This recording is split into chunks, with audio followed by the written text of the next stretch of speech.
한밤중 잠결에 느껴진 통증에 눈이 번쩍 떠졌습니다. 종아리가 돌처럼 굳어있고 발끝부터 허벅지까지 꽉 조여오듯 아파옵니다.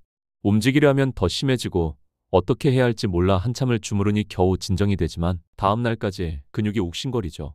아마 여러분도 한두 번쯤은 이런 경험이 있으셨을 텐데요. 이것이 우리가 흔히 다리에 쥐가 났다고 표현하는 그 순간입니다. 그런데 이 흔한 증상 속에는 우리가 잘 몰랐던 놀라운 비밀들이 숨겨져 있습니다. 쥐가 나는 것은 의학적으로는 근육 경련, 영어로는 크램프라고 부르는데요. 말 그대로 근육이 제멋대로 수축해버려 통제가 되지 않는 상태입니다.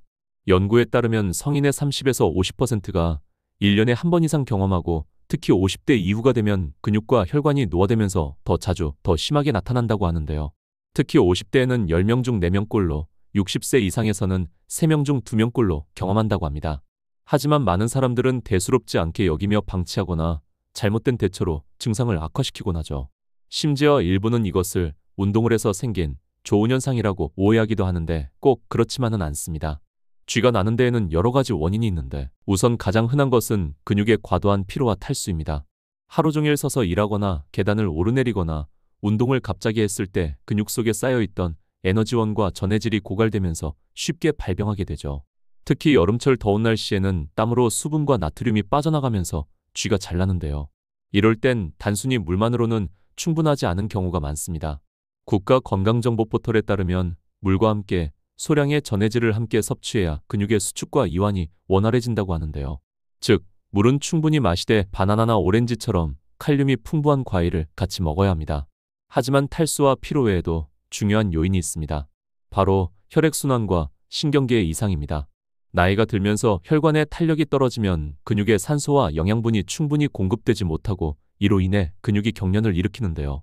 특히 당뇨병, 말초동맥 질환, 신경계 질환이 있거나 간 신장 기능이 저하된 경우에도 쥐가 더 자주 나타날 수 있습니다. 미국 의학저널에 따르면 야간에 다리에 반복적으로 쥐가 나는 것은 단순한 노화가 아니라 심혈관계 이상을 알리는 신호일 수도 있다고 경고합니다. 혹시라도 다리에 쥐가 자주 나고 한 번 나면 몇 분이 지나도 사라지지 않거나 다리가 차갑고 푸르스름해지며 감각이 둔해진다면 즉시 병원을 찾으셔야 합니다. 이런 증상은 단순한 쥐가 아니라 말초동맥 질환이나 심부정맥혈전증 같은 심각한 상태일 수 있기 때문이죠. 특히 걷다 보면 다리에 통증이나 경련, 피로감이 나타나다가 휴식하면 좋아지는 증상은 말초동맥 질환의 대표적 신호인데요. 말초혈관이 좁아져 혈액순환이 나빠지면 다리 근육에 산소 공급이 줄고 이로 인해 야간에 쥐가 자주 날 수 있죠. 또한 다리의 경련이 지속적으로 나타난다면 하지정맥류를 의심해 볼 필요도 있습니다. 하지정맥류는 다리정맥에 혈액순환에 이상이 생겨 발생하는데요. 정맥 안에 판막이 손상되면 혈액이 거꾸로 흐르며 정맥이 늘어나고 피부에 꼬불꼬불한 혈관이 도드라져 보이죠. 수면 중 다리에 경련이 나타나는 것도 대표적인 증상 중 하나입니다. 미국 심장협회에서는 쥐가 자주 나타나고 다리 색이 변하거나 부종이 생기면 빨리 진료를 받아야 한다고 강조합니다. 그러니 쥐가 너무 자주 나거나 다리의 색등이 평소와 달라 보인다면 아무렇지 않게 넘기지 마시고 꼭 진료를 받아보시길 바랍니다. 그렇다면 일반적으로 쥐가 났을 때는 어떻게 대처해야 할까요? 가장 먼저 할 일은 당황하지 않고 스트레칭을 해보는 것입니다. 종아리가 너무 아파도 심호흡을 하면서 천천히 무릎을 펴고 발가락을 몸쪽으로 끌어당겨 보세요. 간단하지만 가장 효과적인 응급처치법입니다. 가능하다면 침대에서 내려 바닥에 서서 쥐가 난 다리에 천천히 체중을 실어주면 종아리 근육이 늘어나면서 통증이 가라앉습니다. 이후에는 따뜻한 찜질을 해주어 근육을 풀어주고 통증이 오래 지속되면 얼음찜질로 진정시켜도 됩니다. 여기까지는 응급대처법이었는데요. 사실 더 중요한 것은 예방이겠죠. 전문가들은 하루 10분 이상의 스트레칭과 하루 1.5리터 이상의 충분한 수분 섭취가 근육경련 예방에 도움이 된다고 말합니다. 자기 전에는 벽에 발을 대고 종아리를 천천히 늘리는 스트레칭을 하고 앉아있는 시간이 길다면 한두 시간에 한 번씩 자리에서 일어나 가볍게 걷는 것이 좋습니다. 특히 침대 끝에 앉아 발끝을 올렸다 내렸다 하는 운동을 추천합니다. 이렇게 하면 혈액순환이 개선되고 근육이 부드럽게 풀립니다. 그렇다면 다리에 쥐가 나는 걸 예방할 수 있는 음식엔 어떤 것들이 있을까요? 미국 국립보건원에서는 칼륨, 마그네슘, 칼슘, 나트륨의 균형이 가장 중요하다고 합니다. 칼륨이 풍부한 바나나, 아보카도, 감자, 시금치, 마그네슘이 많은 아몬드, 호박씨, 두부, 해바라기씨, 칼슘이 풍부한 멸치, 우유, 치즈, 브로콜리, 그리고 땀을 많이 흘린 날에는 스포츠 음료나 소금 한 꼬집을 풀물을 마시면 도움이 됩니다. 간혹 소금을 많이 먹으면 좋다는 오해를 하시는데 과도한 나트륨 섭취는 오히려 혈압을 높이고 심장에 부담을 주니 적당한 수준에서 드시는 것이 중요합니다. 술과 카페인은 몸의 수분을 빼앗고 전해질을 깨뜨리기 때문에 자주 쥐가 나는 분들은 줄이는 것이 좋습니다. 특히 술을 마신 채 잠든 뒤 새벽에 쥐가 잘 나는 것도 이 때문입니다.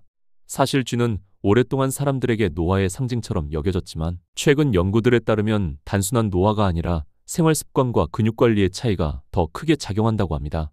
한 연구에 따르면 55세 이상 고령자를 대상으로 취침 전 매일 15분씩 6주간 스트레칭을 시행한 결과 야간에 다리에 쥐가 나는 빈도가 하루 평균 1.2회 감소했다고 보고되었습니다. 최근 연구들은 적절한 운동과 스트레칭이 근육 경련의 예방에 큰 도움을 준다고 보고하며 탈수와 전해질 문제뿐 아니라 신경과 근육의 피로를 줄이는 방식이 더 중요하다고 강조합니다. 그렇다면 쥐를 예방하기 위해서 하루를 어떻게 보내면 좋을까요? 아침에 일어나자마자 벽을 짚고 종아리와 허벅지를 30초씩 늘려주세요. 그러고 나서는 오전 중에 물을 2컵 정도 마십니다. 점심에는 시금치나 두부, 바나나를 곁들이고 오후에는 앉아있는 시간이 길다면 1시간에 한 번씩 일어나 걷거나 발끝을 들어올리는 운동을 합니다. 저녁에는 가벼운 산책과 함께 멸치국이나 된장국으로 칼슘을 보충하고 자기 전에는 다시 한번 스트레칭을 합니다. 물은 하루에 1.5에서 2리터 정도 고르게 마십니다. 이렇게만 해도 대부분의 쥐는 크게 줄어든다고 전문가들은 말합니다. 마지막으로 잘못 알려진 상식들을 정확히 짚고 가겠습니다.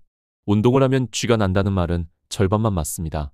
운동을 전혀 하지 않는 상태에서 갑자기 무리하면 쥐가 나지만 평소 적당히 근육을 쓰면 쥐가 나는 빈도는 오히려 줄어듭니다. 또 소금을 많이 먹으면 예방된다는 것도 잘못된 상식입니다. 적당한 나트륨은 필요하지만 과하면 오히려 혈압을 높이고 몸에 해롭기 때문이죠. 술을 마시면 혈관이 확장돼서 좋다는 분도 계신데 오히려 탈수를 유발해 쥐를 악화시킵니다. 오늘 내용을 다시 한번 정리해 보겠습니다. 쥐가 났을 때는 당황하지 말고 발가락을 몸쪽으로 당겨 스트레칭 해주세요. 가능하면 서서 체중을 실어 종아리를 늘려주고 따뜻한 찜질로 풀어줍니다. 예방하려면 하루 1.5리터 이상의 물을 마시고 칼륨, 마그네슘, 칼슘이 풍부한 음식을 섭취하세요. 술과 카페인은 줄이고 스트레칭과 가벼운 걷기를 생활화하세요. 그리고 반복되거나 오래가거나 다리색이 변하면 꼭 병원에 가보세요. 쥐는 단순한 불편함이 아닙니다. 우리 몸이 보내는 작은 비명이나 마찬가지죠. 그 소리에 귀를 기울이고 몸을 잘 돌보시기 바랍니다. 다음에 쥐가 오더라도 오늘 알려드린 방법으로 차분히 풀어내고 더 이상 고통받지 않으시길 바랍니다.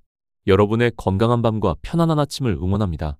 내용이 유익하셨다면 좋아요와 구독 그리고 댓글 부탁드리겠습니다. 알림 설정을 하시면 더 좋은 내용의 영상으로 찾아뵙겠습니다. 감사합니다.